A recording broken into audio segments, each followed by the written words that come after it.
Welcome back to the another video. So in this video we will discuss and revise the chapter first of class 12 physics, that is electric field and charges. So hello everyone, this is Gaurav. I hope you are doing well. तो देखो जो notes है वो आपकी screen पर आ गए होंगे और बाकी जो नोट्स हैं और भी चीज़ जो मैं बताऊंगा उन सब का लिंक आपको डिस्क्रिप्शन में मिल जाएगा, वो वहां से आप फ्री डाउनलोड कर सकते हो.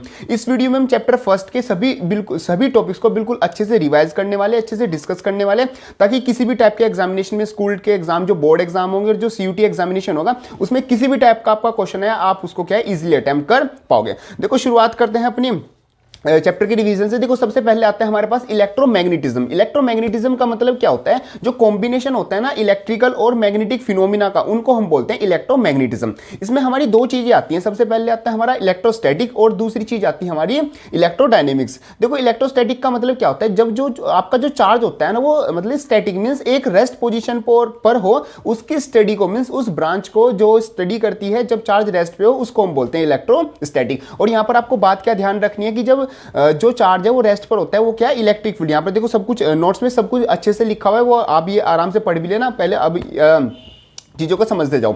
देखो जो चार्ज है जब रेस्ट पे होता है वो क्या प्रोड्यूस करता है? वो सिर्फ क्या इलेक्ट्रिक फील्ड को प्रोड्यूस करता है. सेकंड हमारी चीज आती है इलेक्ट्रोडायनेमिक्स. देखो इलेक्ट्रोडायनेमिक्स का मतलब क्या होता है? जब चार्ज क्या होता है मोशन में होता है तो उसकी स्टडी को हम बोलते हैं इलेक्ट्रोडायनेमिक्स. और जब चार्ज मोशन में होता है, अब देखो मोशन आपके दो तरीके से हो सकते हैं. या तो आपकी वेलोसिटी कांस्टेंट हो, मींस वहां पर कोई भी एक्सेलरेशन ना कर रहा हो चार्ज, तो वहां पर चार्ज दो चीजें प्रोड्यूस करेगा. जैसे कि आपकी क्या होगा, सबसे पहले इलेक्ट्रिक फील्ड और दूसरी वो प्रोड्यूस करेगा मैग्नेटिक फील्ड. अब देखो दूसरा केस क्या आता है? जो चार्ज है वो हमारा क्या हो सकता है? वो मोशन कर सकता है. किस टाइप में? एक्सीलरेटेड मोशन, मींस वो साथ साथ उसकी वेलोसिटी के कांस्टेंट नहीं है. तो वहां पर वो जो चार्ज है वो तीन चीजें प्रोड्यूस करता है. सबसे पहले हमारे पास इलेक्ट्रिक फील्ड, सेकंड हमारे पास मैग्नेटिक फील्ड, एंड थर्ड चीज आती है हमारे पास, वो आती है इलेक्ट्रोमैग्नेटिक वेव. तो ये तीन चीजें हमारी प्रोड्यूस करता है. ये सब चीजें आ जाती है हमारी इलेक्ट्रोस्टैटिक एंड इलेक्ट्रोडायनेमिक्स. अब देखो जो नेक्स्ट जो चीज आती है वो आता है हमारा सिंपल सा टॉपिक चार्ज. देखो चार्ज का मतलब क्या होता है? डिनोट करते हैं इसको Q से. चार्ज का एक सिंपल मतलब होता है, ये एक प्रॉपर्टी होती है जो कि हमारी क्या है बॉडी से एसोसिएटेड होती है. जिन बॉडी में मास होता है उन बॉडी से ये प्रॉपर्टी एसोसिएटेड होती है, जिससे क्या होता है इसमें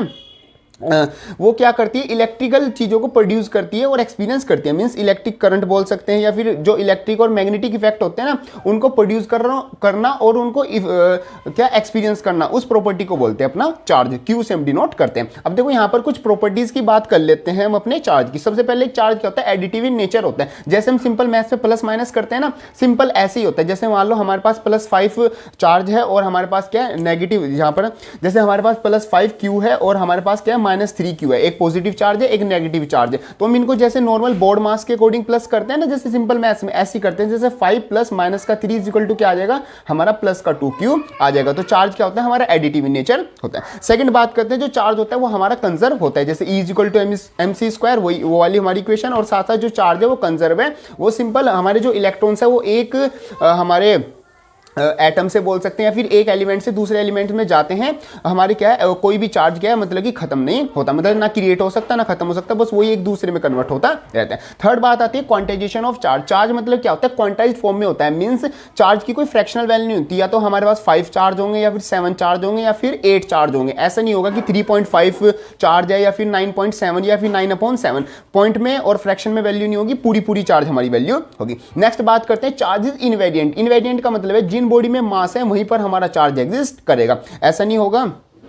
ये हमारा नेक्स्ट पॉइंट होगा चार्ज इज इनवेरिएंट का मतलब है कि जो चार्ज होना body will not be change with the speed. जैसे अगर कोई चार्ज पार्टिकल है उसकी स्पीड बढ़ती है तो उसकी जो चार्ज की वैल्यू अगर वो एग्जांपल के लिए मान लेते हैं वो 5 है तो वो 5 ही रहेगी. स्पीड के साथ चार्ज की वैल्यू चेंज नहीं होती. जो अब पॉइंट बात करते हैं charge is always associated with mass. जहां पर मास होगा वहां पर हमारा चार्ज एग्जिस्ट करेगा. अगर कहीं पर चार्ज है मतलब कि मास can exist without charge but charge can not. Charge जहां पर होगा वहां पर इसका मतलब मास कुछ ना कुछ है. ये प्रॉपर्टीज आ जाती है हमारी चार्ज की. अब देखो चार्ज की बात की है तो उससे रिलेटेड बात करते हैं चार्जिंग की. देखो चार्जिंग जैसे हम अपना फोन, लैपटॉप और अपनी जो वॉच है, ये सब चीजें मतलब जो हम चार्ज करते हैं जिनके अंदर बैटरी होती है उसको चार्जिंग करते हैं. तो चार्जिंग का मतलब क्या होता है? चार्जिंग का सिंपल मतलब होता है कि किसी बॉडी में इलेक्ट्रॉन ऐड करना या फिर उस बॉडी से इलेक्ट्रॉन निकालना. मींस एक तरीके से इलेक्ट्रॉन का एड अप हो जाना ही हमारा क्या होता है? चार्जिंग होता है. इसके बेसिकली हमारे काफी प्रोसेस होते हैं. हम मेनली 3 प्रोसेस के बारे में डिस्कस करते हैं. सबसे पहले आता है हमारा बाय फ्रिक्शन. फ्रिक्शन से क्या होता है? अगर दो बॉडी को हम आपस में रब करें,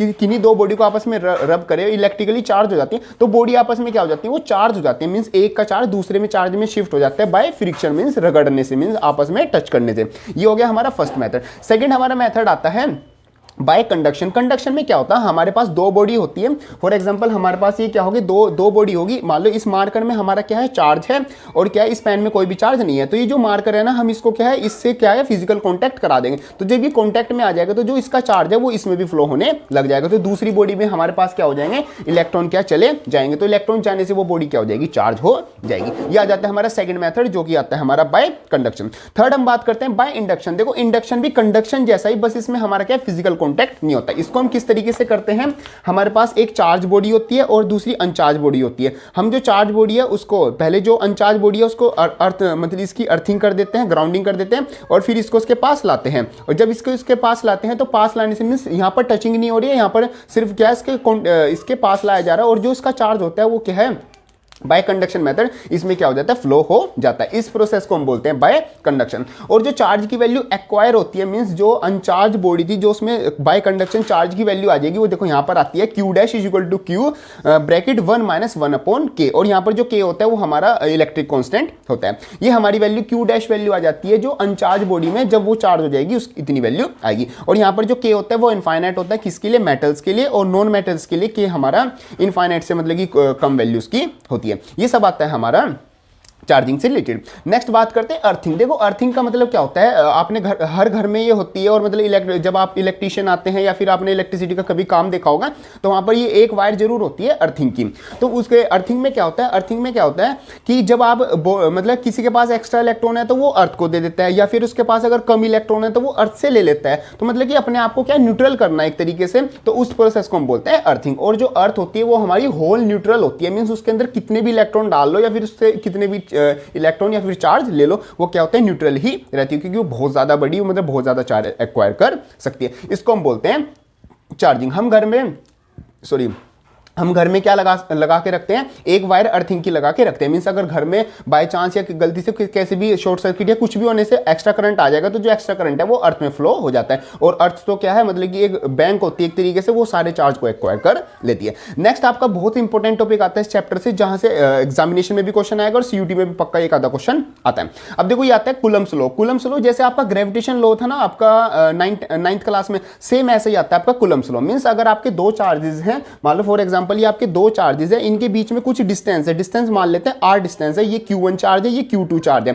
तो यहां पर क्या होता है, जो इन दोनों के बीच में जो फोर्स ऑफ, अगर सेम चार्जेस हैं तो रिपल्शन होगा, और अगर अपोजिट चार्जेस हैं तो ये एक दूसरे को क्या करेंगे, अट्रैक्ट करेंगे। तो इनके जो बीच में फोर्स की जो वैल्यू होती है वो क्या होती है, वो डायरेक्टली प्रोपोर्शनल होती है इनके प्रोडक्ट ऑफ चार्जेस के, एंड इनवर्सली प्रोपोर्शनल होती है to the square of distance between them की। और अगर हम दोनों को ज्वाइन करके लिखे तो हमारे पास वैल्यू आ जाएगी F is equal to Q1 Q2 upon R square, और प्रोपोर्शनल का साइन हटा के हम क्या देते हैं, कांस्टेंट देते हैं, वहां पर आ जाएगा हमारा F is equal to K Q1 Q2 upon R square. अब जो यहाँ पर ये K होता है ये हमारा कांस्टेंट होता है, ये काफी इंपॉर्टेंट होता है। जो इसकी वैल्यू होती है एक तरीके से होती है 1/4 पाई एप्सिलॉन नॉट। मींस अब इसको मैं एक तरह से SI यूनिट और CJ यूनिट में देखेंगे, वहां पर और ज्यादा क्लियर होगी। बाकी एक बार बात कर लेते हैं, जो K है वो किस चीज पर डिपेंड करता है। K हमारा इलेक्ट्रिक कांस्टेंट होता है, जिसकी जो इलेक्ट्रोस्टैटिक फोर्स है उसकी वैल्यू होती है 2.3 × 10⁻39 हमारी ये वैल्यू होती है। और जो हमारा K होता है वो मेनली हमारा दो चीजों पर डिपेंड करता है। सबसे पहले मीडियम जो चार्ज है वो किस मीडियम में रखे हुए हैं, सेकंड हमारा सिस्टम ऑफ यूनिट्स, मींस हम SI यूनिट ले रहे हैं, MKS ले रहे हैं या फिर CGS ले रहे हैं,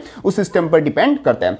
अब आगे बात करते हैं, देखो यहाँ पर आता है वैल्यू ऑफ K अगर हम SI यूनिट में निकाले तो अगर हम यहाँ पर निकालते तो जो हमारी K की वैल्यू, उसकी K की वैल्यू आती है वो आती है 1/4 पाई एप्सिलॉन नॉट। यहाँ पर हमारी इसकी वैल्यू आती है। तो हमारा जो पूरा फॉर्मूला बन जाएगा वो बन जाएगा F is equal to 1/4 epsilon naught Q1 Q2 upon R square, जो कि हम क्या एग्जामिनेशन में यूज करते हैं। अगर हम CGS की बात करते हैं, CGS में जो हमारी F की वैल्यू आती है, वहां पर हमारा जो K होता है ना वो 1 उसकी वैल्यू 1 हो जाती है CGS में। तो वहां पर जो F की वैल्यू आती है वो आती है Q1 Q2 upon direct R square, means जो 1/4 एप्सिलॉन नॉट था उसकी वैल्यू क्या वहां से हट जाती है। ये आ जाता है हमारा K मींस इलेक्ट्रिक कांस्टेंट की वैल्यू। नेक्स्ट बात करते हैं कुछ important points means related to Coulomb's law. सबसे पहले आता है Coulomb's law is valid from static and point charge, means जो स्टैटिक और पॉइंट चार्ज होते हैं सिर्फ उन्हीं के लिए कूलम्ब लॉ वैलिड होता है। ये हमारा 10⁻⁻15 से लेके 10⁻18 मीटर तक क्या वैलिड होता है, मींस इतनी डिस्टेंस तक ये वैलिड होता है। मींस इन डिस्टेंस के बीच में, इन रेंज में हमारी क्या फोर्स अप्लाई होती है।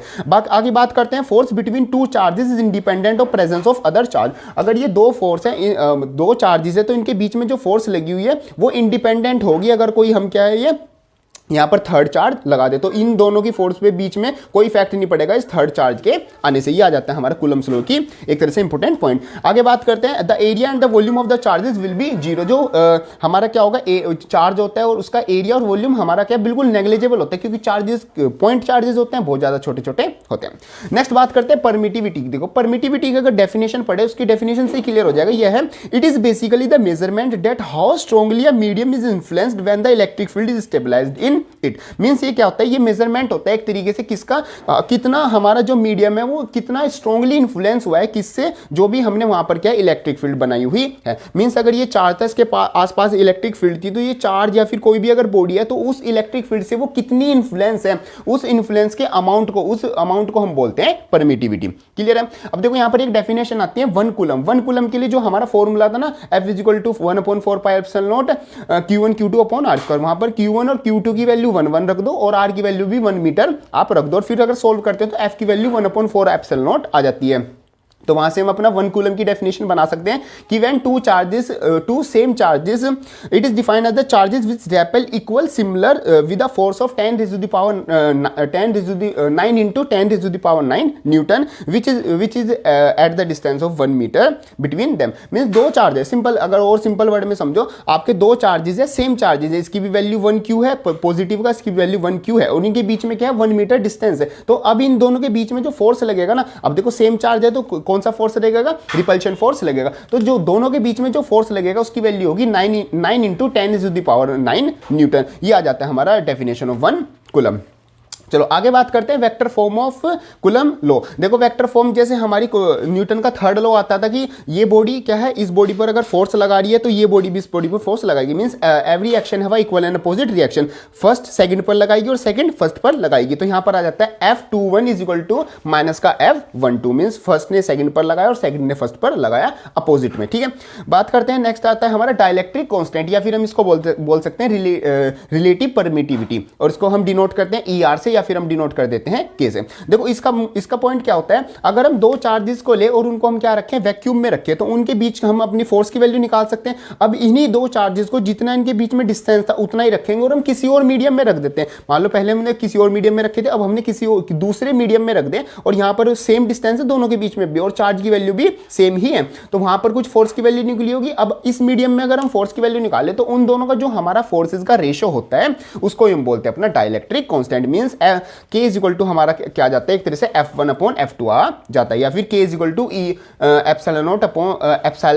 ε/ε0 हम ये वैल्यू लिख सकते हैं और जो K होता है वो हमारा इनवर्सली प्रोपोर्शनल होता है टेम्परेचर के। आगे बात करते हैं सुपरपोजिशन प्रिंसिपल। सुपरपोजिशन प्रिंसिपल का मतलब है कि एक चार्ज है वो काफी चार्जेस को उसके आसपास अगर मैं बहुत सारे चार्जेस रख दूं लाइन लगा के तो वो सभी चार्जेस को अट्रैक्ट कर रहा होगा, मींस सभी चार्जेस पर अपना इन्फ्लुएंस डाल रहा होगा। तो अगर मैं डायरेक्ट एक फॉर्मूले से वैल्यू निकालना चाहता हूं कि इसने एक चार्ज ने सभी चार्जेस पर कितनी फोर्स लगाई है तो वह सुपरपोजिशन प्रिंसिपल से निकाल सकता हूं। ये सिंपल हमारा एक प्रिंसिपल होता है। जैसे कि यहां पर आ जाएगा F = Q। Q हमारा क्या है, Q1 हमारा है जो मतलब कि एक तरह से सेंटर चार्ज हो गया अपॉन 4 पाई एप्सिलॉन नॉट वो हमारा कांस्टेंट है और यहां पर रखेंगे R21 Q2 अपॉन R21 का स्क्वायर। मींस क्या करेंगे, इन दो जो फर्स्ट चार्ज है उनके बीच का डिस्टेंस वो तो नीचे आएगा ही, जो उनके बीच का जो हमारा रेशियो वाला वेक्टर होगा, जो हमारा R वेक्टर होगा, जो हमारा सेकंड चार्ज है उसकी वैल्यू, फिर हमारे थर्ड चार्ज की वैल्यू, फिर हमारे फोर्थ चार्ज की वैल्यू आती रहेगी। इस तरीके से हमारी चीजें आ जाएगी। नेक्स्ट बात करते हैं vector form of Coulomb's law. Vector form हमारी क्या आती है, जैसे फॉर्मूला फोर्स का है ना, सिंपल ऐसी वेक्टर फॉर्म आ जाती है। जैसे कि अगर बात करें F12 मींस जो दो चार्जेस है 1 और 2 तो 1 सेकंड पर कितनी फोर्स लगाएगा। जैसे Q1 Q2 upon 4 pi epsilon not हमारा सेम चीज आएगी। अब यहाँ पर जो हमारे जो डिस्टेंस वेक्टर है, मींस जो डिस्टेंस वेक्टर है R1 एंड R2 उनका हम डिफरेंस रखेंगे ऊपर और R1 माइनस का R2 वेक्टर उसका हम क्या कर देंगे नीचे क्यूब ये वैल्यू रख देंगे। देखो ये आता फॉर्मूले की तरह क्योंकि जो ऊपर वाला एक R है वो नीचे वाले एक R को काट देता है तो नीचे तो R² ही आ गया। ये हमारा सिंपल पॉइंट आ जाता है। अब सुपरपोजिशन जो प्रिंसिपल है अगर उसकी स्टेटमेंट देखें तो वो कुछ इस तरीके से आती है, when a number of charges are interacting then the total force on a given charge is the vector sum of individual force exerted on the given charge by all the charges. Means simple point ये है कि अगर एक charge यहां पर रखा हुआ है और उसके आसपास सभी चार्ज रखे हुए हैं तो ये उन पर कितनी फोर्स लगा रहा है वो हम सुपरपोजिशन प्रिंसिपल से निकाल सकते हैं। ये आता है हमारा सिंपल सा पॉइंट। नेक्स्ट पॉइंट करते हैं, इंपोर्टेंट पॉइंट आता है, वो आता है कि by this we can apply Coulomb's law to any collection of the point charges. अगर हमारे पास बहुत सारे पॉइंट चार्जेस हैं तो हम क्या वहां पर सुपरपोजिशन प्रिंसिपल निकाल के डायरेक्ट फोर्स की वैल्यू निकाल सकते हैं कि कौन किस पर कितना चार्ज लगा रहा है। नेक्स्ट बात करते हैं कंटिन्यूअस चार्ज डिस्ट्रीब्यूशन। देखो चार्ज अगर हमारे मतलब कि अनडिस्ट्रीब्यूटेड फैले हुए हैं तो वहां पर तो हमें सुपरपोजिशन प्रिंसिपल लगा के या इंडिविजुअली निकालना होगा। अगर हमारे चार्ज क्या है डिस्ट्रीब्यूटेड फॉर्म में, मींस या तो लीनियर फॉर्म में या फिर एक स्फेरिकल या फिर एक एरिया बना रहे हैं या फिर कुछ वॉल्यूम हमारा क्या है ऑक्यूपाई कर रहे हैं, तो वहां पर हम डायरेक्ट फॉर्मूले यूज कर सकते हैं। सबसे पहले जैसे लीनियर के लिए हम यूज कर सकते हैं F is equal to q naught upon 4 pi epsilon naught lambda, integrate करेंगे lambda upon r square dl के रेस्पेक्ट में हम इसको क्या कर देंगे इंटीग्रेट कर देंगे। यहां पर जो लैम्डा आ जाता है वो हमारी लीनियर चार्ज डेंसिटी आ जाती है और जो सेकंड सरफेस मतलब कि जो सिग्मा है ये सरफेस चार्ज डेंसिटी और जो हमारा रो वो आ जाती है हमारी वॉल्यूम चार्ज, हमारी डेंसिटी आ जाती है। इन तीनों फॉर्मूलों को हम यूज करके क्या निकाल सकते हैं, एक तरीके से हम फोर्स की वैल्यू निकाल सकते हैं अगर हमारा चार्ज क्या है एक इक्वल मतलब कि चार्ज का डिस्ट्रीब्यूशन क्या हो इन फॉर्म में होगा, लीनियर सरफेस और वॉल्यूम फॉर्म में हो। नेक्स्ट बात करते हैं, बहुत इंपॉर्टेंट टॉपिक आता है, वो आता है इलेक्ट्रिक फील्ड। देखो इलेक्ट्रिक फील्ड का मतलब क्या होता है, फॉर एग्जाम्पल अगर मैं यहाँ पर बैठा हूँ तो मैं अपना हाथ कहाँ तक ले जा सकता हूँ, ऐसे अपने हाथ फैला सकता हूँ, तो कितना एरिया मैं अपने अंदर में कवर कर सकता हूँ, कितने एरिया तक मेरा क्या रहेगा इन्फ्लुएंस रहेगा। तो ऐसी जो चार्ज है वो अपने आसपास कितना एरिया ऐसा रखता है कि जिसमें उसका क्या इन्फ्लुएंस रहता है। अगर उसके उस एरिया के अंदर अगर कोई भी चार्ज पार्टिकल है, कोई भी टेस्ट चार्ज आता है तो वो क्या होता है उस सोर्स चार्ज से इफेक्ट होता है, तो उसी एरिया को हम बोलते हैं उसकी इलेक्ट्रिक फील्ड। नेक्स्ट आता है electric field intensity. Electric field intensity वही होगा कि कितने फोर्स से मतलब हाउ स्ट्रांगली वो क्या करता है उस चीज को मतलब उस एरिया में उस टेस्ट चार्ज को क्या करता है इन्फ्लुएंस करता है, उसको बोलते हैं इलेक्ट्रिक फील्ड इंटेंसिटी। ये क्या होती है एक वेक्टर क्वांटिटी होती है और इसकी जो यूनिट होती है वो न्यूटन पर कूलम होती है, या फिर हम इसकी यूनिट दे सकते हैं वोल्ट पर मीटर। उसको जो डायमेंशन फॉर्मूला होता है जो कि सीयूटी एग्जामिनेशन में पूछ सकते हैं, ये चीजें छोटी छोटी वो होता है MLT -3 A-1 और जो उसका फॉर्मूला हो गया वो हो गया E = F vector upon Q not. ये आ जाती है हमारी इलेक्ट्रिक फील्ड इंटेंसिटी की वैल्यू। और यहाँ पर पॉइंट याद रखना है कि जो इलेक्ट्रिक फील्ड होती है वो पॉजिटिव चार्ज से क्या होती है हमारी दूर जाती है और नेगेटिव चार्ज के हमारे क्या उस डायरेक्शन में होती है। मीन्स ये हमारी इलेक्ट्रिक फील्ड लाइन्स की जो क्या होती है वैल्यू होती है। नेक्स्ट बात करते हैं electric field intensity at any point due to the point charge. Means अगर ये मेरे पास कोई चार्ज है और उसका ये क्या होता है एक सर्कुलर एरिया हो गया, मीन्स ये क्या होगा इसकी इलेक्ट्रिक फील्ड हो गया, तो इस पॉइंट में ये कहीं पर भी कोई पॉइंट चार्ज है कोई टेस्ट चार्ज रखा है तो उस पर कितनी इलेक्ट्रिक फील्ड ये लगाएगा सॉरी उसका हमारा डायरेक्ट फॉर्मूला आता है E = Q 4 pi epsilon naught R square. ये हमारा वैल्यू आ जाती है। बात करते हैं graph between E and R square. देखो जो E है वो इनवर्सली प्रोपोर्शनल है R स्क्वायर के। ये पॉइंट आपको याद भी रखना है क्योंकि आगे चल के इसमें R स्क्वायर से रिलेटेड R³ और R हमारे और चीजें आएंगी। अब यहाँ पर ध्यान रखना कि जो इलेक्ट्रिक फील्ड है वो हमारा क्या है इनवर्सली प्रोपोर्शनल है R स्क्वायर के, तो उसका जो ग्राफ बनता है वो हमारा कुछ इस तरीके से बनता है। मीन्स जैसे जैसे हमारी R की वैल्यू बढ़ती जाएगी E की वैल्यू क्या होती जाएगी कम होती जाएगी। सिंपल है, जैसे मेरा हाथ अगर यहाँ तक जा रहा है तो यहाँ तक R मेरे पास में है, तो जितना मेरे पास में होगा इंटेंसिटी ज़्यादा होगी, जो मेरी से चीज़ें दूर दूर होंगी उस पर मेरा जो इंटेंसिटी है मेरे पास मैं जो फोर्स लगा रहा हूँ वो वैल्यू क्या होगी कम होगी। चलो आगे बात करते हैं सोर्स चार्ज और टेस्ट चार्ज। देखो सोर्स चार्ज का मतलब क्या है, the point charge producing electric field उसको बोलते हैं सोर्स चार्ज, और जो उसकी इलेक्ट्रिक फील्ड में हमने कोई टेस्ट चार्ज रखा हुआ है जिसको हम इन्फ्लुएंस करा रहे हैं उसके चार्ज से उसको बोलते हैं अपना टेस्ट चार्ज। और जो यहाँ पर सिंपल एक तरह से डिटेक्टर का ये काम हमारा करता है। चलो जी आगे बात करते हैं, आगे आता है हमारा इलेक्ट्रिक डायपोल। तो काफ़ी इंपॉर्टेंट टॉपिक है, इससे जो डेरिवेशन है मतलब कि 12th क्लास में डेरिवेशन पक्का आते हैं इससे। इलेक्ट्रिक डायपोल पे उसकी एक्सियल पोजीशन इक्वेटोरियल पोजीशन पर हमारी इलेक्ट्रिक फील्ड इंटेंसिटी की वैल्यू निकालना। बाकी जो भी डेरिवेशंस हैं ये चैप्टर में तो देखो हम रिविजन कर रहे हैं, डेरिवेशन टॉपिक वाइज डेरिवेशन की जो प्लेलिस्ट है वो चैनल पर मतलब सारी वीडियोस अपलोड है, वो आप वहाँ से आउट कर सकते हैं, उन सब का लिंक आपको डिस्क्रिप्शन में मिल जाएगा। बात करते हैं इलेक्ट्रिक डायपोल की। इलेक्ट्रिक डायपोल का मतलब क्या होता है, जब आपके दो अपोजिट चार्ज बहुत कम डिस्टेंस पे मतलब कि रखे हुए हो, मींस क्या है एक आपकी सिंपल सी लाइन है कुछ इस तरीके से कि दो अपोजिट चार्जेस है और उनके बीच का डिस्टेंस बहुत कम हो, तो उस मतलब कि उस पेयर को हम बोलते हैं क्या इलेक्ट्रिक डायपोल। एक पॉजिटिव चार्ज होता है एक हमारा नेगेटिव चार्ज होता है और उनके बीच में क्या काफी कम डिस्टेंस होता है, ये होता है हमारा इलेक्ट्रिक डायपोल। नेक्स्ट आती है हमारी इक्वेटोरियल लाइन। इक्वेटोरियल लाइन का मतलब है कि अगर हमारे पास दो चार्जेस है, जैसे एक चार्ज यहाँ पर हो गया एक चार्ज हमारा क्या हो गया यहाँ पर हो गया, तो उनके बिल्कुल सेंटर से परपेंडिकुलर जो लाइन होगी, जैसे मेरा ये हाथ है जो उनके परपेंडिकुलर से बिल्कुल सेंटर वाली लाइन होगी उसको बोलते हैं इक्वेटोरियल लाइन। ये हमारा पॉइंट आता है। नेक्स्ट आता है इलेक्ट्रिक डायपोल मोमेंट। तो इलेक्ट्रिक डायपोल मोमेंट एक मैथमेटिकल चीज है जो कि हमारा क्या बताती है, जैसे अगर हम दोनों जो चार्जेस हैं उन दोनों के चार्जेस का क्या कर दे, जो मैग्नीट्यूड है उनका प्रोडक्ट कर दे और उसमें से कोई भी एक चार्ज उठा ले, मतलब दो चार्ज है, दोनों का चार्ज का मैग्नीट्यूड तो सेम ही है, कोई भी एक चार्ज का मैग्नीट्यूड ले ले और उन दोनों के बीच का डिस्टेंस ले ले, अगर उन दोनों का हम प्रोडक्ट कर देते हैं तो हमारे पास वैल्यू आती है इलेक्ट्रिक डायपोल मोमेंट की वैल्यू आती है, जिसको हम डिनोट करते हैं पी से, और ये एक वेक्टर क्वांटिटी होती है। तो P is equal to Q into हमारे के पास क्या आता है डिस्टेंस बिटवीन देम, ये वैल्यू आ जाती है। और ये वेक्टर क्वांटिटी होती है, इसकी जो यूनिट होती है वो कूलम मीटर होती है। साथ साथ जो उसका हमारे पास क्या डायमेंशनल फॉर्मूला होता है वो होता है M0LTA, हमारा ये फॉर्मूला होता है। और जो इसकी डायरेक्शन होती है वो हमेशा नेगेटिव टू पॉजिटिव होती है, मींस इलेक्ट्रिक डायपोल मूवमेंट की डायरेक्शन क्या होती है नेगेटिव टू पॉजिटिव। नेक्स्ट बात करते हैं electric field intensity due to the dipole at any points on it axial line. अब बात कर रहे हैं एक्सियल लाइन की, देखो यहां पर तो हम डायरेक्ट फॉर्मूला डिस्कस कर रहे हैं, बाकी आप इसका अगर डेरिवेशन देखना चाहते हैं उन सब का लिंक आपको डिस्क्रिप्शन में मिल जाएगा, प्लेलिस्ट पड़ी हुई है पूरी, हर एक डेरिवेशन को बिल्कुल डिटेल में डिस्कस और समझाया गया है। यहां पर बात है अगर E is equal to 2p upon 4 pi epsilon naught r cube along BP, मतलब अलोंग BP क्या उसकी डायरेक्शन दे रखी है। ये हम डायरेक्ट फॉर्मूला यूज करेंगे कब, जब हमें इलेक्ट्रिक डायपोल मोमेंट की वैल्यू निकालनी है एक्सियल लाइन पर। अगर हमें इक्वेटोरियल पोजीशन पर निकालनी है, मींस परपेंडिकुलर जो ऊपर नीचे पोजीशन है उस पर निकालनी है, तो E की वैल्यू आएगी p upon 4 pi epsilon naught r cube हमारी वैल्यू आएगी। और यहाँ पर एक रिलेशन आता है हमारा डायरेक्ट, हम न्यूमेरिकल्स में और छोटे छोटे जो क्वेश्चन होते हैं वहाँ पर यूज कर सकते हैं, जिसको ये रिलेशन पता होगा उसके लिए काफी क्वेश्चन में मतलब टाइम बच जाएगा। जैसे CUT टाइप एग्जामिनेशन में क्वेश्चन आएंगे तो MCQ क्वेश्चन आते हैं तो डायरेक्ट टिक लगा देना। E axial is equal to 2 equatorial हमारा होता है, मीन्स जो एक्सेल होती है वो डबल होती है हमारी इक्वेटोरियल से, ही हमारा पॉइंट आता है। नेक्स्ट कुछ छोटे छोटे फॉर्मूले आते हैं, जैसे जो फोर्स होता है वो इज इक्वल टू QE होता है, वो तो ये इलेक्ट्रिक फील्ड इंटेंसिटी की वैल्यू आ गई।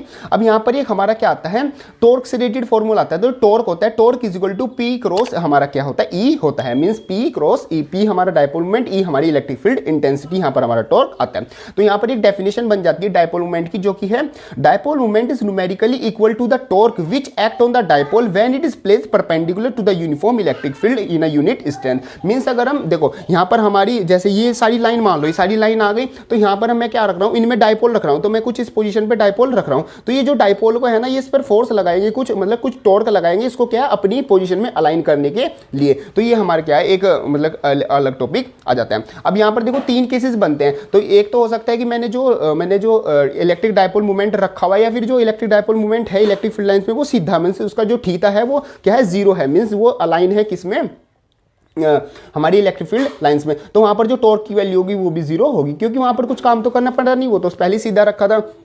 अगर वो 90 डिग्री पर रखा हो ऐसे, तो इसको अपनी अलाइन करने के लिए पूरी मतलब कि पूरा 90 डिग्री रोटेट करना पड़ेगा, तो जहाँ वहाँ पर टॉर्क की वैल्यू हमारी मैक्सिमम होगी वो होगी हमारी PE हमारी वैल्यू होगी। और अगर हमारा जो डायपोल मूवमेंट है नॉर्मल डायपोल मूवमेंट है ये क्या है 180 डिग्री पर रखा हुआ है, मीन्स बिल्कुल उल्टा रखा हुआ है, तो उसको क्या पूरा घुमाना होगा, तो यहाँ पर हमारी जो टॉर्क की वैल्यू होगी वो भी हमारी क्या होगी 0 होगी। कैसे वो क्या है इसको इसी पोजिशन में कंसिडर कर लेगा, ये हमारी वैल्यू आएगी। और ये क्या होगा ये अनस्टेबल इक्विलिब्रियम होता है, मीन्स ये क्या होता है यहाँ क्योंकि इसकी डायरेक्शन तो पॉजिटिव टू नेगेटिव नहीं हो रही है डायरेक्शन, तो ये क्या होता है एक अनस्टेबल इक्विलिब्रियम बनता है। यहां पर हमारे ये 3 केसेस आ जाते हैं। अब देखो यहां पर आता है electric field intensity due to a single point charge. Single point charge के हमारी कुछ पॉइंट्स आते हैं, जो इलेक्ट्रिक फील्ड इंटेंसिटी होती है वो इनवर्सली प्रोपोर्शनल होती है r² के और डायरेक्टली प्रोपोर्शनल होती है चार्ज के। और जो हमारा इलेक्ट्रिक फील्ड इंटेंसिटी होती है इलेक्ट्रिक डायपोल से वो क्या होती है इनवर्सली प्रोपोर्शनल होती है r³ के, और क्या होती है डायरेक्टली प्रोपोर्शनल होती है इलेक्ट्रिक फील्ड इंटेंसिटी जो डायपोल मूवमेंट है उसके। ये दोनों पॉइंट आपको ध्यान रखने हैं, क्योंकि इनसे आपका मींस कब इलेक्ट्रिक फील्ड इंटेंसिटी बढ़ेगी या फिर कब घटेगी इस टाइप के क्वेश्चन बनते हैं। चलो नेक्स्ट एक पॉइंट आता है an electric dipole placed in a uniform electric field does not experience any net force but it experience a torque till it completely aligned in the direction of the electric force. देखो यहाँ पर जो net charge होता है वो तो 0 होता है, तो यहाँ पर हमारी फोर्स तो कोई लगेगी नहीं अगर हम इलेक्ट्रिक डायपोल को क्या रखें इलेक्ट्रिक फील्ड लाइंस में रखें, बट वहां पर क्या लगेगा एक टॉर्क लगेगा जब तक वो क्या है उसको अपनी पैरेलल डायरेक्शन में क्या अलाइन ना कर ले। ये हमारा एक पॉइंट आता है। नेक्स्ट बात करते हैं potential energy on a electric dipole in a uniform electric field. वो ये है कि सिंपल डायपोल को कहां पर रखा हुआ है इलेक्ट्रिक फील्ड लाइंस में रखा हुआ है, तो इसको मतलब रोटेट करने में या कुछ करने में एनर्जी लगेगी, तो वो जो एनर्जी की वैल्यू होती है वो होती है W is equal to P dot E हमारी वैल्यू होती है माइनस में नेगेटिव में। अब ये क्या होती है P हमारा वही इलेक्ट्रिक डायपोल मूवमेंट और E हमारी क्या होती है इलेक्ट्रिक फील्ड हमारी वैल्यू होती है। ये हमारा सिंपल पॉइंट आता है, और मतलब कि अगर उसको पॉइंट में इसको सिंपल स्केलर फॉर्म में लिखेंगे तो W is equal to minus का PE कोस थीटा हमारा वैल्यू आती है। और जो थीटा होता है थीटा किस किस के बीच में होता है डायपोल और इलेक्ट्रिक फील्ड के बीच में एंगल होता है, मीन्स ये हमारा डायपोल हो गया और ये सारी हमारी क्या होगी लाइन्स होगी, तो इनके जो बीच का ये एंगल होता है इसको ये आता है हमारा थीटा। चलो जी आगे बात करते हैं इलेक्ट्रिक फील्ड लाइंस। देखो इलेक्ट्रिक फील्ड हमेशा क्या करती हैं एक इन्फ्लुएंस होता है, मींस एक एरिया होता है, तो हम इसको क्या रिप्रेजेंट कैसे करते हैं, हम अपना लाइंस की फॉर्म में रिप्रेजेंट करते हैं। तो एक तरीके से ये इमेजिनरी लाइन बोल सकते हैं या फिर रिप्रेजेंटेशन ऑफ इलेक्ट्रिक फील्ड हमारा हो गया। तो representation of electric fields in the form of line is known as electric field lines. अब सबसे पहले बात करते हैं इनकी प्रॉपर्टीज, क्योंकि प्रॉपर्टीज बहुत ज्यादा इंपॉर्टेंट है इलेक्ट्रिक फील्ड की। सबसे पहले क्या, electric field lines originate from positive and terminate to negative. Positive से ऐसे निकलेगी और नेगेटिव की तरफ ये जाएंगी। First point, tangent give the direction of electric field at any point. जो टेंजेंट है, अगर इलेक्ट्रिक फील्ड लाइन कुछ इस तरीके से जा रही है तो वहां पर अगर हम टेंजेंट बना दें तो वो हमें किसकी डायरेक्शन देती है, वो हमें डायरेक्शन देती है उसकी डायरेक्शन की। Two electric field lines never intersect. जो दो इलेक्ट्रिक फील्ड लाइंस है वो कभी भी इंटरसेक्ट नहीं करती। सो नेक्स्ट हमारा पॉइंट आता है, जो टू इलेक्ट्रिक फील्ड लाइंस हैं वो कभी भी इंटरसेक्ट नहीं करती, मींस वो पैरेलली चलती रहती है, कर्व पाथ में वो चलती रहती है, कभी भी इंटरसेक्ट नहीं करेंगी two electric field lines. Next आता है, electric field lines can not make a closer curve like a magnetic field lines. Means वो पॉजिटिव से निकलती हैं और क्या नेगेटिव में चली जाती हैं। ऐसे नहीं होता कि जो हमारा क्या होता है, जैसे मैग्नेट में होता है तो नॉर्थ से निकल के साउथ में और फिर साउथ से अंदर, मींस उसके अंदर भी फ्लो होती रहती है, तो वो क्लोज कर्व नहीं बनाती, वो हमेशा पॉजिटिव से क्या होती है, निकलती हैं और नेगेटिव में जाके मतलब क्या हो जाती है, खत्म हो जाती है। थर्ड आता है कि जितनी number of magnetic field electric field lines होगी उतनी ज्यादा हमारी इलेक्ट्रिक फील्ड की इंटेंसिटी होगी। ये हमारा एक तरह से रिप्रेजेंट करने का तरीका होता है। नेक्स्ट आता है हमारा, electric field never enter into the conductor. Conductor में कभी भी इलेक्ट्रिक फील्ड हमारी क्या एंटर नहीं करेगी। नेक्स्ट आता है, electric field lines tends to contact longitudinally, this explain the attraction between opposite charge. Means जो लॉन्गिट्यूडनली होता है ना, तो वहां पर जो इलेक्ट्रिक फील्ड लाइंस है वो कॉन्ट्रैक्ट करती हैं थोड़ा सा, तो ये एक तरह से हमारा फिनोमेना वो भी शो कर देता है कि जो हमारे अपोजिट चार्जेस है वो अट्रैक्ट करते हैं। मींस यहाँ पर इलेक्ट्रिक फील्ड लाइंस के से रिलेटेड बात हो रही है कि जो पोल्स पर इलेक्ट्रिक फील्ड लाइंस के बीच की जो डिस्टेंस होता है वो कम होता है, और जैसे जैसे वो दूर जाती हैं, मींस पोल से दूर जाती है, तो उनके बीच का डिस्टेंस क्या होता है, थोड़ा बढ़ता चला जाता है। नेक्स्ट पॉइंट आता है, electric field lines tends to separate from each other, it means they apply a lateral pressure perpendicular to the direction of length, it explains repulsion. वही है कि जब पोल से दूर जाएंगी तो वो एक दूसरे से क्या होती है, थोड़ी थोड़ा दूर होने लगती है। नेक्स्ट आता है, electric field lines start perpendicular on the surface of conductor. Conductor से परपेंडिकुलर स्टार्ट होती है। मान लो ये कंडक्टर हो गया, फॉर एग्जांपल ये कंडक्टर हो गया, तो इससे क्या परपेंडिकुलर फॉर्म में, ऐसे बिल्कुल डायरेक्ट परपेंडिकुलर फॉर्म में निकलेगी। ये आ जाता है हमारा उसकी डायरेक्शन। कुछ हमारे मतलब कि ये डायग्राम आते हैं, जैसे हमारे पास Q अगर पॉजिटिव है तो उससे निकलती हुई जाएंगी, नेगेटिव है तो इधर आएंगी। और अगर दो चार्जेस है, जैसे डायपोल मूवमेंट है, दो चार्जेस हैं हमारे, दोनों इक्वल चार्ज है, तो वहाँ पर जो न्यूट्रल पॉइंट होगा बिल्कुल सेंटर में होगा। और अगर हमारे दो चार्जेस हैं और उसमें से एक चार्ज की वैल्यू ज़्यादा है, मतलब एक तरीके से Q2 की वैल्यू ज़्यादा है, तो इलेक्ट्रिक फील्ड लाइंस की डायरेक्शन कुछ इस तरीके से होगी। मीन्स Q2 का इन्फ्लुएंस कुछ ज़्यादा होगा क्योंकि चार्ज की वैल्यू ज़्यादा है, और हमारा जो न्यूट्रल पॉइंट होगा वो हमारा क्या होगा, थोड़ा Q1 की साइड होगा, मीन्स Q2 से हमारा थोड़ा एक्स्ट्रा डिस्टेंस पर होगा। जिस चार्ज की वैल्यू ज़्यादा होगी उससे थोड़ा ज़्यादा डिस्टेंस पर होगा। नेक्स्ट हमारा फॉर्मूला आता है, electric field at any general point due to dipole. Direct formula discuss करते हैं, बाकी डेरिवेशन देखना है तो आपको यहाँ पर चेकआउट कर सकते हैं। जो फॉर्मूला होता है, E = P/4πε0 R³ √1 + 3 cos square theta. ये क्या है, ये इलेक्ट्रिक फील्ड इंटेंसिटी निकालने का डायरेक्ट फॉर्मूला है किसी भी जनरल पॉइंट पर। मान लो फॉर एग्जाम्पल ये हमारा कोई डायपोल हो गया और मेरे को यहां पर निकालनी है इस पॉइंट पर, तो ये ना तो एक्सियल पर हुआ और ना ही इक्वेटोरियल पोजीशन पर हुआ, यहां पर निकालनी है, इस पोजीशन में निकालनी है, तो मैं डायरेक्ट फॉर्मूला यूज कर सकता हूं। नेक्स्ट एक फॉर्मूला आता है, electric field intensity at any point on the axis of the ring. जो हमारा रिंग वाला डेरिवेशन होता है काफी इंपॉर्टेंट होता है, उसका जो फॉर्मूला है वो है E = x.q/4πε0 a² + x² 3/2। ये हम यूज करते हैं। x हमारा क्या है, distance between the centre and the point है, और जो a है वो हमारी रिंग की रेडियस है। ये डायरेक्ट फॉर्मूला हम ये यूज करते हैं। नेक्स्ट पॉइंट बात करते हैं इलेक्ट्रिक पोटेंशियल। देखो इलेक्ट्रिक पोटेंशियल का मतलब क्या होता है, सिंपल सा पॉइंट समझो कि आपका क्या है, इनफाइनाइट से कोई चार्ज पकड़कर क्या है, किसी सोर्स चार्ज के जो इलेक्ट्रिक फील्ड है, मतलब उसकी इलेक्ट्रिक फील्ड का एरिया है, किसी सोर्स किसी टेस्ट चार्ज को आपको क्या है, इनफाइनाइट से लेके उसकी मतलब कि इंटेंसिटी में उसके क्या आ जाता है, इन्फ्लुएंस में लेके आना है। तो जो वहां से इनफाइनाइट से लेके यहां तक लाने का जो काम होता है, सिंपल इसको हम बोलते हैं इलेक्ट्रिक पोटेंशियल। ये हमारा पॉइंट आ जाता है। V से इसको डिनोट करते हैं, V = W/Q हमारा होता है। एक हमारा क्या होता है, स्केलर क्वांटिटी होती है, जूल पर कूलम इसकी यूनिट होती है, या फिर वोल्ट भी बोल सकते हैं, सेकंड यूनिट। और जो उसका डायमेंशनल फॉर्मूला होता है वो होता है हमारा mL2T-3 A-1 हमारा फॉर्मूला होता है। अगर हम 1 वोल्ट की डेफिनेशन बनाए तो ये हमारी क्या बनेगी, if 1 joule of work has been done in moving a unit positive charge from infinite to a point inside the electric field, then electric potential is 1 volt. Next इससे रिलेटेड टॉपिक आता है electric potential difference. Electric potential difference का मतलब क्या है, अब जो हमारा सोर्स चार्ज था उसके जो इलेक्ट्रिक फील्ड थी, मतलब कि जो उसका इलेक्ट्रिक फील्ड के इनसाइड में जो चार्ज आ चुका है, अब उसको एक पॉइंट से दूसरे पॉइंट तक लेके जाना है, तो अगर इलेक्ट्रिक फील्ड अंदर अंदर में ही उसको एक जगह से दूसरी जगह हमें क्या करना है, मूव कराना है, तो वहां पर जो वर्क होगा उसको हम बोलेंगे इलेक्ट्रिक पोटेंशियल डिफरेंस, जिसको हम डिनोट डेल्टा वी से करते हैं। Delta V equal to W upon Q हमारी वैल्यू आती है। अब यहाँ पर कुछ डायरेक्ट फॉर्मूला आते हैं, जैसे सबसे पहले electric potential at any point due to the point charge. Electric potential की वैल्यू क्या होगी, V equal to Q upon 4 pi epsilon naught R। अब देखो यहाँ पर इन चीज़ों की वैल्यू याद रखते रहना। जो फोर्स था वो 1 अपॉन R स्क्वायर आता था, और जो हमारा डायपोल था क्यूब में आता था, और ये हमारा जो V है मीन्स इलेक्ट्रिक पोटेंशियल, ये क्या आता है, Q upon 4 pi epsilon naught R। Means यहाँ पर क्या आती है, R सिर्फ पर R की वैल्यू आती है। तो कौन किस पर, R स्क्वायर, R क्यूब और R पर डिपेंड कर रहा है, वो आपको पॉइंट नोट होने चाहिए। अब यहाँ पर एक और चीज़ ध्यान रखना, जो इलेक्ट्रिक पोटेंशियल है वो क्या होता है, स्केलर क्वांटिटी होती है, जिसको कोई भी डायरेक्शन नहीं होती। कई बार क्वेश्चन घुमाने के लिए पूछ लेते हैं, या फिर कई बार आ जाता है कि इलेक्ट्रिक पोटेंशियल की डायरेक्शन क्या है, तो उसकी कोई भी यहाँ पर कोई डायरेक्शन नहीं है। जो चार्ज ज्यादा होगा उस तरफ हमारी डायरेक्शन हो जाएगी। अब यहाँ पर क्या है, पॉजिटिव चार्ज से जो V की वैल्यू है पॉजिटिव होती है, नेगेटिव चार्ज से जो V की वैल्यू है वो नेगेटिव होती है। अगर हमारे पास इक्वेटोरियल पोजीशन पे बात करें तो V नेट हमारा 0 होता है, और एक्सियल पोजीशन पर बात करें तो जो V नेट की वैल्यू होती है P upon 4 pi epsilon naught R square हमारी वैल्यू होती है। नेक्स्ट बात करते हैं, ये तो हमारा टॉपिक आगे है। देखो जैसे ये हमारे 2 चैप्टर आते हैं ना, first chapter and second chapter electrostatic unit से आते हैं, तो इसमें हमारे कुछ टॉपिक क्या होते हैं, कंबाइन होते हैं। तो एक आधा टॉपिक हम इस चैप्टर का उसमें भी मतलब कि जो रिलेट करता है वो हम रिवाइज भी साथ साथ कर लेंगे। नेक्स्ट पॉइंट की बात करते हैं। नेक्स्ट हमारा टॉपिक आता है इलेक्ट्रिक फ्लक्स। देखो फ्लक्स का मतलब क्या होता है, कोई भी चीज का फ्लो कर रही है तो उसका रेट ऑफ फ्लो को हम फ्लक्स बोलते हैं। अब यहाँ पर बात आ गई इलेक्ट्रिक, तो इलेक्ट्रिक फील्ड लाइन से रिलेट कर देंगे, तो जो इलेक्ट्रिक फील्ड लाइन्स का जो फ्लो होगा उसको हम बोलते हैं इलेक्ट्रिक फ्लक्स। डिनोट करते हैं फाई से। फाई हमारा क्या होता है, number of field lines which passes from a given surface. Phi is equal to E dot S हमारा होता है। एस हमारा क्या होता है, एरिया वेक्टर हमारा सिंपल आ जाता है, और जो एरिया वेक्टर होता है इसका मतलब होता है परपेंडिकुलर टू द सरफेस, उसकी वैल्यू हम लेते हैं। बात करते हैं, if electric field lines passing through the 2 surfaces are same then the flux is also same irrespective of their shape. अगर हमारी मतलब नंबर ऑफ फील्ड लाइंस क्या होती है, किसी जगह से, मान लो ये 2 जगह, एक ये है और एक कुछ इस तरीके से जगह है ऐसे, तो यहाँ से भी और यहाँ से भी क्या है, number electric field lines equal pass हो रही है, तो यहाँ पर जो फ्लक्स की वैल्यू होगी वो भी इक्वल होगी, इनकी शेप पर डिपेंड नहीं करेगा। नेक्स्ट एक थ्योरम आती है गॉस थ्योरम। काफी इंपॉर्टेंट थ्योरम है, जो अभी तक हम पढ़ के आए हैं, जितने भी हमने डेरिवेशन किया उनको सिंपलर फॉर्म में ये हमारा क्या है, गॉस थ्योरम डायरेक्ट सारे डेरिवेशन सिंपल फॉर्म में करा देती है। ये हमारी आती है द टोटल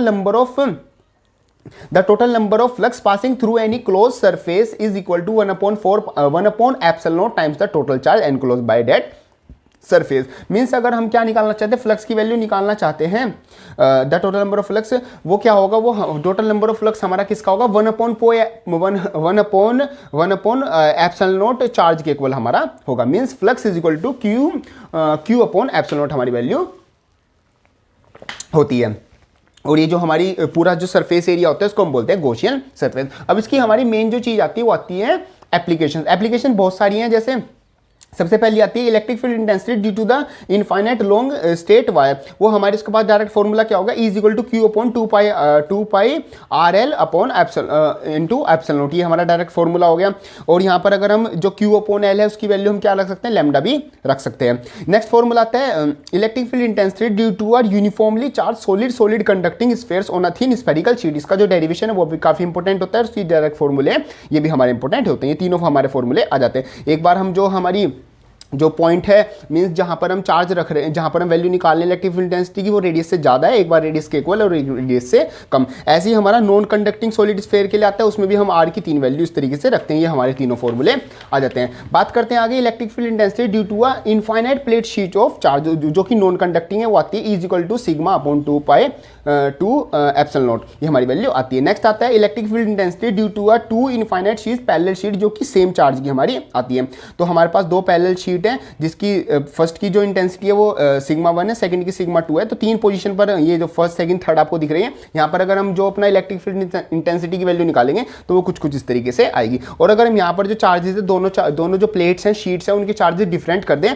तो कुछ इस तरीके से हमारी वैल्यू आएगी। आगे बात करते हैं 7th पॉइंट की, electric field just outside a charge conductor if the plane sheet have a finite thickness. अगर प्लेन शीट की कुछ फाइनाइट थिकनेस है तो जस्ट उसके बाहर हमारी इलेक्ट्रिक फील्ड इंटेंसिटी की वैल्यू होगी E equal to sigma upon epsilon naught हमारी वैल्यू आएगी।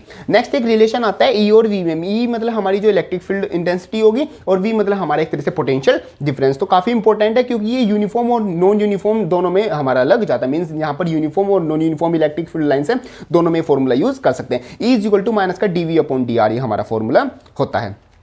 क्लियर है पॉइंट। चलो जी, एक दो हमारा टॉपिक बचता है, ऑलमोस्ट सारे कंप्लीट हो गए। हाँ, बाकी तो हमारे सेकंड चैप्टर में आएंगे। यूनिट तो एक ही इलेक्ट्रोस्टैटिक, बाकी हमारे क्या है जो सेकंड चैप्टर आता है हमारा जो चार्जेस पोटेंशियल एंड कैपेसिटेंस है, बाकी इस टॉपिक में हम आएंगे। तो इस तरीके से हमारे पूरे चैप्टर का रिवीजन हो जाता है। आई होप आपके सभी टॉपिक्स बिल्कुल अच्छे से क्लियर हो गए होंगे। बाकी जो इस चैप्टर में हमने जो भी डेरिवेशन वाले फॉर्मूले रिवाइज किए उन सबकी डेरिवेशन की जो प्लेलिस्ट है वो सब आपको लेकिन डिस्क्रिप्शन में मिल जाएगा। बाकी वीडियो हेल्पफुल लगे तो उसको लाइक जरूर कर देना। और देखो इस वीडियो में सभी टॉपिक्स क्लियर कवर हो चुके हैं, तो आपको ये नहीं देखना कि मैं चेक कर लूँ कि कोई टॉपिक बचा है या कोई टॉपिक रह गया। आपका सीयूटी के सिलेबस के हिसाब से भी, साथ साथ बोर्ड एग्जामिनेशन के सिलेबस के हिसाब से भी हम हर एक टॉपिक को कवर कर चुके हैं।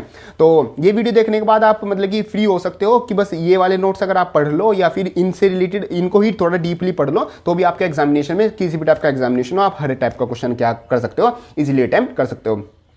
सो वीडियो अपने दोस्तों में शेयर जरूर कर देना, मतलब हो सकते हैं उनको भी इस वीडियो की नीड हो, और अब आपको हेल्पफुल लगे तो उसको लाइक जरूर कर देना। आपका अगर कोई भी डाउट आता है तो वो कमेंट बॉक्स में लिख सकते हो या फिर मेरे को इंस्टाग्राम पे मैसेज कर देना। कोई भी आपकी प्रॉब्लम होगी हम उसको सिंपली वहां पर सोल्व कर देंगे। बाकी वीडियो हेल्पफुल लगे तो उसको लाइक जरूर कर देना, और मिलते हैं अपनी नेक्स्ट वीडियो में। अब नेक्स्ट चैप्टर जो है उसका रिवीजन करेंगे, फिर हमारे जितने भी 12th के चैप्टर आ जाते हैं फिजिक्स के, फिर केमिस्ट्री के, फिर मैथ्स के, सभी को हम क्या अच्छे से रिवाइज कर लेंगे। बाकी चैनल पर आप एक बार विजिट करके देख लेना, वहां पर आपको सभी टाइप हेल्पफुल वीडियो मिल जाएगी। मिलते हैं अपनी नेक्स्ट वीडियो में, तब तक के लिए थैंक यू।